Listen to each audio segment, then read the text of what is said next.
অনেকদিন ধরে কিন্তু কোনো ধরনের ট্যুর বা কোথাও ঘুরতে যাওয়া হয় না, তো আজকে একটু ঘুরতে বের হলাম। আজকে কিন্তু আমরা গেছিলাম লঞ্চ ঘাট, গেছিলাম বড় ব্রিজের নিচে। আর কি করলাম, কোথায় গেলাম, এটাই আজকের ভিডিওতে আপনাদেরকে দেখাবো। তো চলেন ভিডিও স্টার্ট করা যাক। আমাদের যাত্রা কিন্তু শুরু হয় নদীর পাড় থেকে। তো আমরা তিনজন মিলে নদীর পাড়ে এক হই। আমি বসে বসে ভিডিও করতেছিলাম, এর মাঝে আব্দুল সাগর চলে আসে। আব্দুল সাগর আইসে বলে তার সাইকেলে নাকি একটু সমস্যা হয়েছে, ওই যে চেঞ্জিটা একটু ছুটে গেছে। এখানে মোটামুটি আধা ঘন্টা গুতাগুতি করার পরে তারপর আমরা চেঞ্জিটা ঠিক করতে পারি। এরপর কিন্তু সাইদা মিনও চলে আসে, তারপর আমরা একসাথে বের হয়ে যাই। তারপর কিন্তু আমরা ঘুরতে ঘুরতে চলে আসি নদীর পার, মানে গোরনে, যেখানে আমাদের লঞ্চ ঘাট বলা হয় যেটাকে। এখানে এসে কিছুক্ষণ আমরা ওয়েট করছি, কিছুক্ষণ রেস্ট নিছি। তো তারপরে কিন্তু আমরা সাইকেল টান দিছি।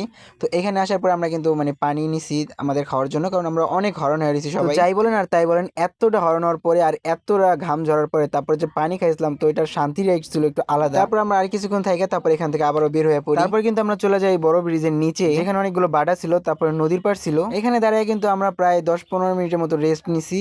আর এখানে ওই যে আপনারা দেখেন যে ওইখানে কিন্তু যে বড় ব্রিজটা, আর আমরা কিন্তু এইখানে আছি। এখানে মোটামুটি ভালোই বাতাস ছিল। এখানে প্রকৃতিটা কিন্তু অনেক সুন্দর ছিল। আমরা কিন্তু এখানে প্রকৃতিটা অনেক সুন্দরভাবে উপভোগ করছি। তো এখানে সবুজ শ্যামলা ফসল ছিল, আরো বাগান ছিল। সবচেয়ে বেশি মজার বিষয় ছিল এখানে গাছের কাঁঠালগুলো, কারণ এখানে গাছের কাঁঠালগুলো অনেক বেশি ছিল। আর এখানে তেমন ভাবে চোর ডাকাতি হয় না, যদি হইতো তাহলে এই গাছের কাঁঠালগুলো থাকতো না। তো দেখেই বুঝতেছে। আমার যেমন হয় জায়গাটা অনেক শুনশান হওয়ার কারণে এখানে কেউ আসেও না, আর এই কারণে হয়তো বা এই জিনিসগুলো চুরিও হয় না। তারপরে কিন্তু আমরা জিঙ্গালালা জিঙ্গালালা জিঙ্গালালা জিঙ্গালালা জিঙ্গালালা করতে করতে করতে করতে করতে তারপরে কিন্তু এখান থেকে আমরা বের হয়ে যাই।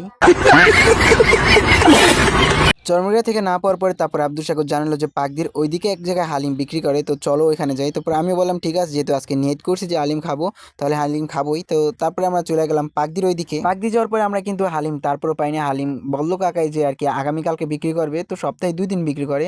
তো আজকে আর কি চটপুটি ছিল, তো যেহেতু আমরা আইসি খালি মুখে ফিরে যাবো, তারপরে বললাম কি না থাক, আমরা একটু চটপুটি টেস্ট করে যাই আসলে কিরকম। চটপুটির টেস্টটা কিন্তু অনেক ভালো ছিল, আসলে অনেক ভালো ছিল। আর এটার প্রাইসটার কথা বললে তো কোনো কথাই নেই, মানে পুরো মারাত্মক।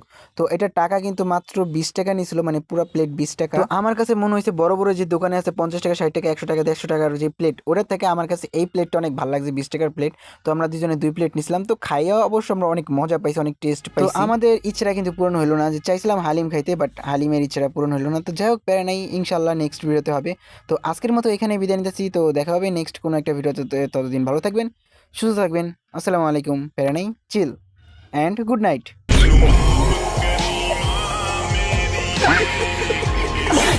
Ah!